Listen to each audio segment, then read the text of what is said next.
this all started happening sometime in 2004-5 for me.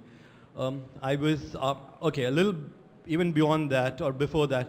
I did my engineering from Birla Vishwakarma Mahavidyalaya, more commonly known as BVM in Vallabh Vidyanagar. I didn't score enough marks to come to a good institute like Ahmedabad, so I had to really travel about 100 kilometers away and get into a college at Vidyanagar. I couldn't get Ahmedabad as engineering, but having done that, I did my education there, came back, and my father was already into business, and I was forced to join the business he was into, and which was real estate. I was from a civil background, was joining real estate. I really didn't enjoy much, so I was there just floating around for a number of years, just struggling to see how could I really find my own niche, my own, recognizing myself in what I was good at. And it took me a lot of time because I was not exposed to things like probably today's students are. And time came to about 2005 or 4 probably, when generally over a dining table, I would discuss things with my parents, and especially my father would keep telling me that, Alpesh, why don't you think of setting up another club? Like I have done Karnavati and Rajpath and so many things around, and I think we need another club for Ahmedabad. And I always kept feeling that why would somebody come 10 kilometers away, then a Rajpath or a Karnavati and use a swimming pool? Makes no sense. There is no unique selling point to somebody coming so far away and using our facility. And that's what where this golf happened to me. Until that point in time, I just said a while back in the interview that the only golf I knew was 1, playing on my mobile phone, 2, on the TV so that I could sleep well, because you see green things in front of you in the night, you get very good sleep. Try it out. It's really nice. So that's the only golf I knew till 2005. I was a sports person all my life, but I really didn't know golf. And having come to that one sparkle of a thought that why not golf? I had no clue about golf till that point in time. And I felt that as an entrepreneur, you'll also feel that. And that's why I'm putting this point in, and that's will come across a thought, something which will spark an idea in your mind, whether it's a startup, whether it's something that you want to do, anything. Oh, this is something which is really workable. And this is what I felt with golf, that this one is something which is really workable and I should take it forward. Having no clue about how to take it forward, it was just that one word that let me think about it.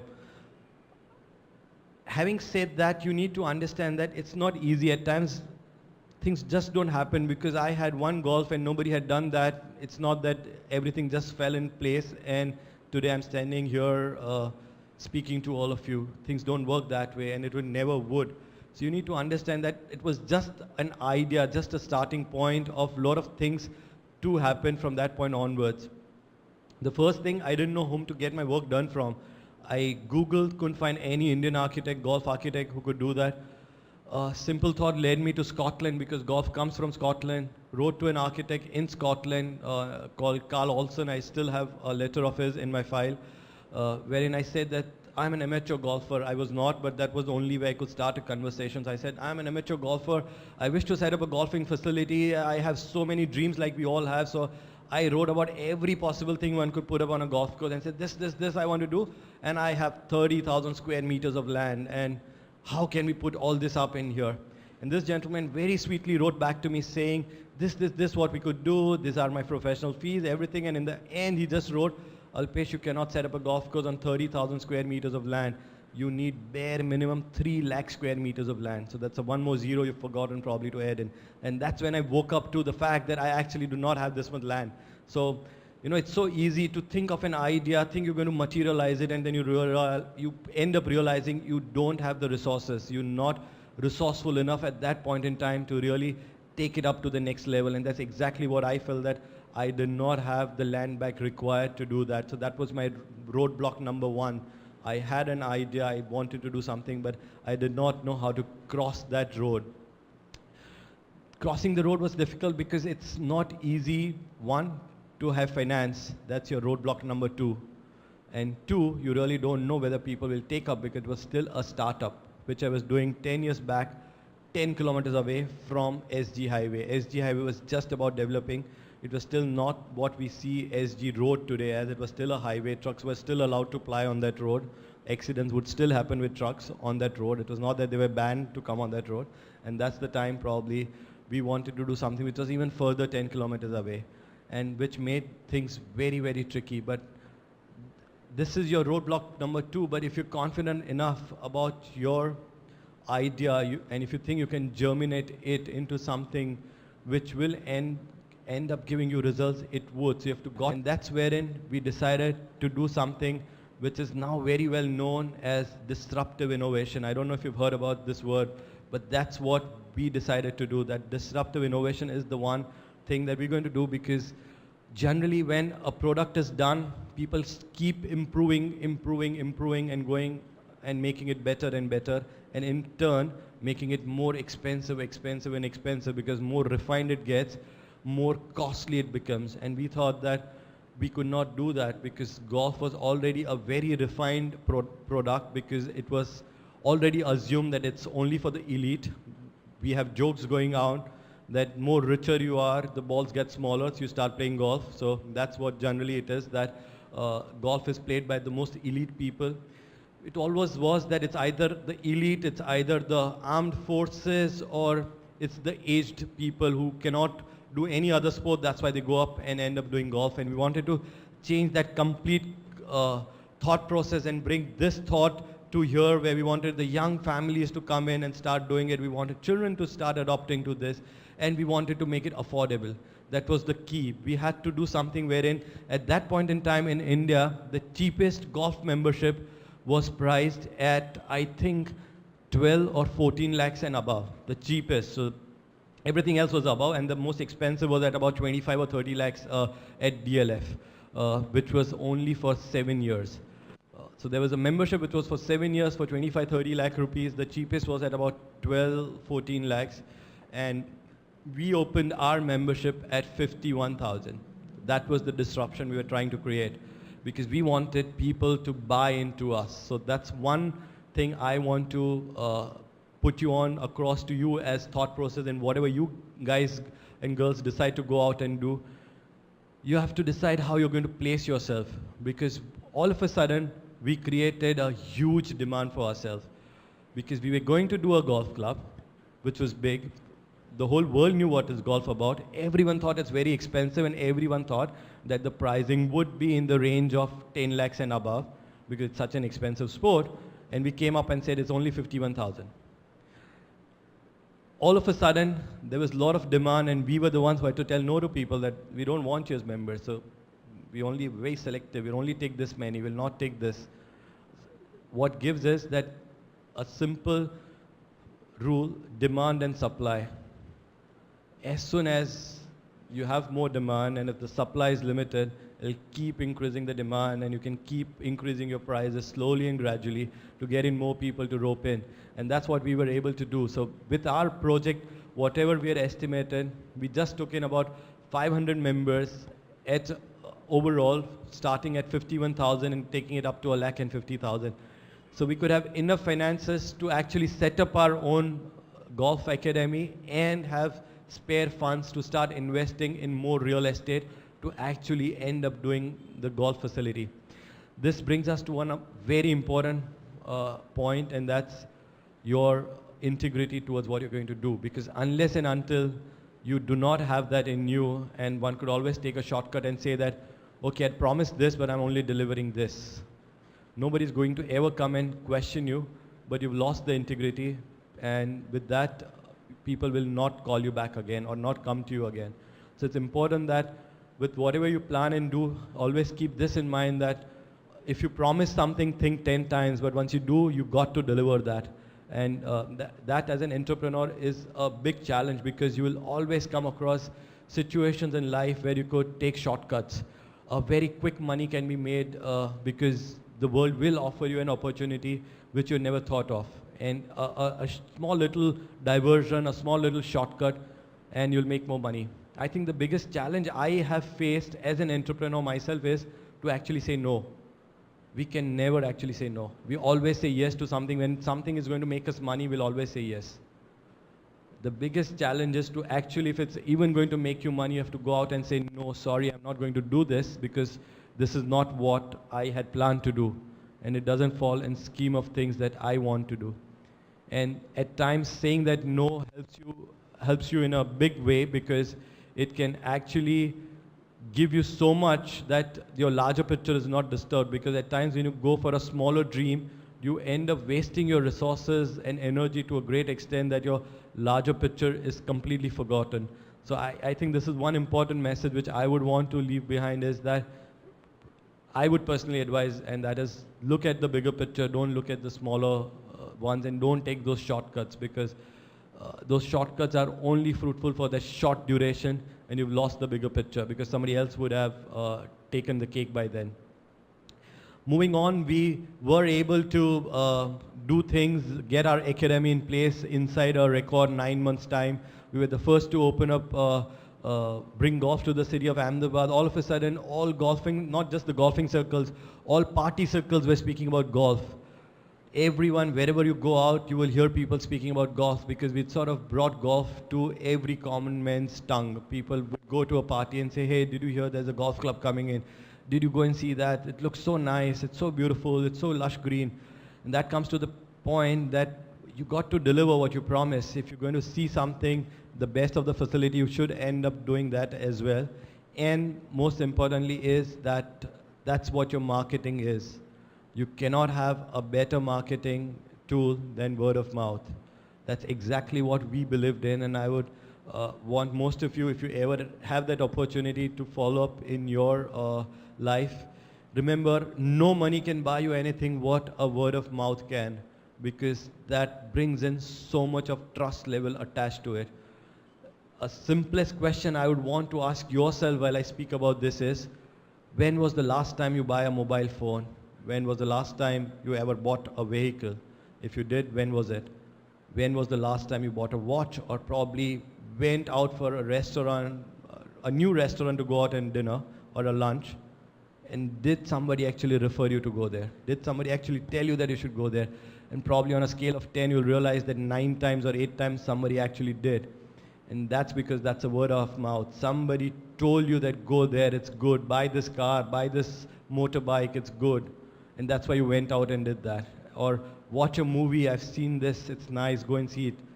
Most of the times it would happen that way, and that's that word of mouth publicity that movie was getting, that restaurant was getting, that vehicle was getting. And that exactly applies to yourself. Put yourself on the other side. Think you're on the other side, and now somebody else is referring you for your product, for your whatever services you're delivering. And you realize that all of a sudden, it opens so many avenues for you. And that's exactly, coming back to Gulmohar, what we did. We had word of mouth as our biggest tool to reach out to people. Even today, after 10 years, I don't have a marketing team. My marketing team is me and my vice president. We're the only 2 people who ever speaks about any marketing thing. So come to Gulmohar and you say that you want to book a room, you want to book a facility, and probably one of us would be speaking to you. So we do not mind. We don't feel that we're so high we cannot come and speak about a few thousand worth of business which is being done. Because I know what personalized me or my Man Friday, my vice president can do, nobody else can do, because that's the depth of thing we can do. So it's not that we will always be there for every small little thing, but whenever something is cooking in, we will always be there at the right opportune time to dip our fingers in it and make our clients feel comfortable. And that's my advice to all of you. Whatever big or small you do, always leave behind a personal touch. Don't let it be too much mechanical driven, because what mechanics can do, a human touch can always do it better. So whatever line you end up being in, I think that's a very important thing you should try and follow as far as you can, and bring in that human touch to yourself. We moved on. We went on to set up our driving range, and with the setting of the range, it was just a domino effect which started happening, and we slowly and gradually started incorporating methods of generating more revenues, because we were selling something at 50,000 which others were selling at 10 lakhs. We realized there was one big thing which they were not doing which we could do. They used to charge upfront 10 lakh rupees and then charge nothing through the year. And day one, we realized that this is what's going to be the key changing factor. And we started like for any other thing, for a computer, for your car, you always have the yearly maintenance. We did the same thing with our club. We have an annual maintenance which every member pays us, irrespective he or she comes or doesn't come. At present, we have close to 4,100 plus members in our club, families, and each family would pay us approximately, on an average, about 3,000 to 4,000 annually, even if they don't use our facility. Those are just the annual fees we charge from them. That gives us enough revenues to keep maintaining ourselves and keep upgrading ourselves. So helps us in raising our standards again and again. And this is one thing which I would want you to think about doing. While I keep speaking, I've reached about half stage of what I was there. I see a lot of bored out faces. Probably I could have been one of you as well if I was sitting there.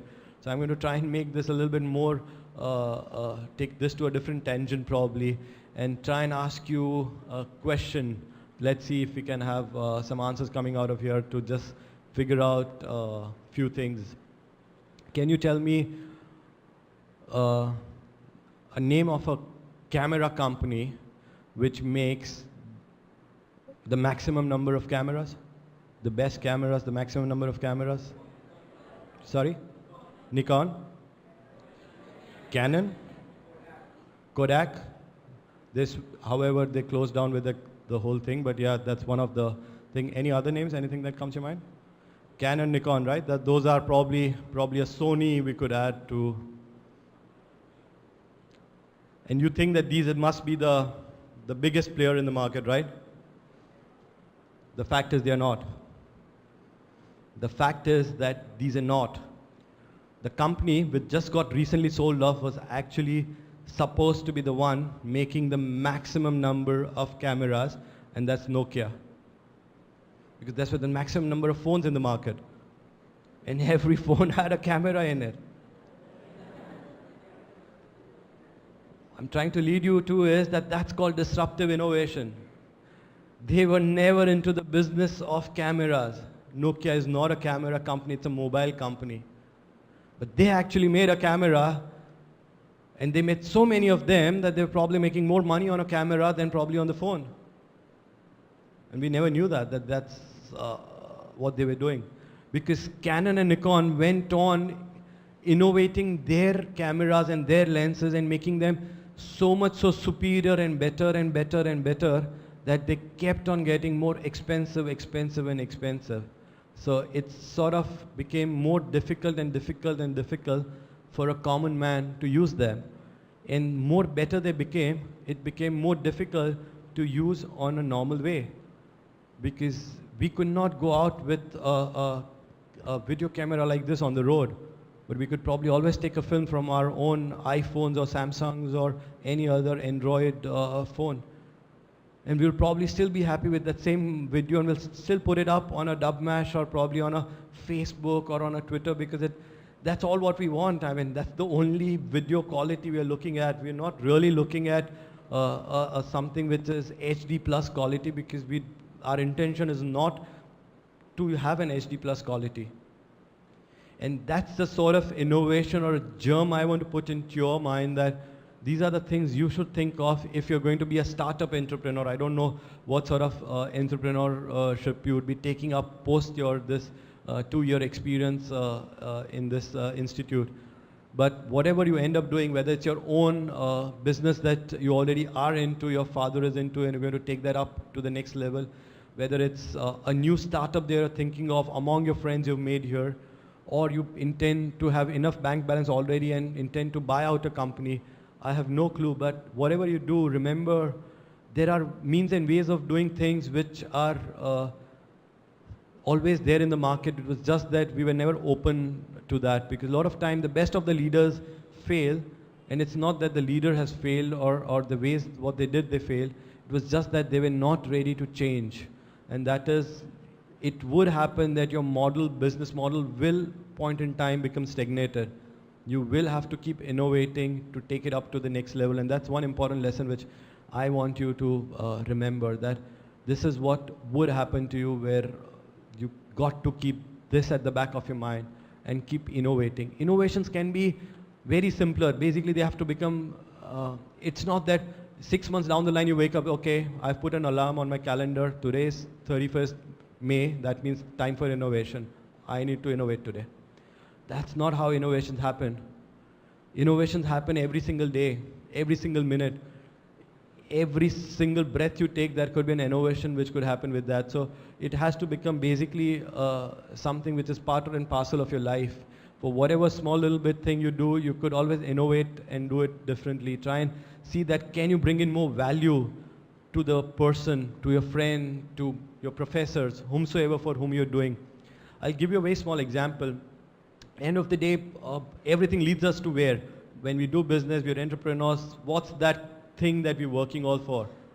Profit, I mean money. End of the day, one of the most important component is this little chunk here that we want, and we want this chunk to grow as bigger and better as possible, and that's the profit you make in your business. And what gives you this profit is the difference between two things, your bottom lines and your top lines. So the difference between your bottom and top line is the balance, which is your profit. Your top line is your clients to whom you're selling your product to, basically the people whom you can, the better you can charge them, higher you can charge them for the same thing. That's the top line.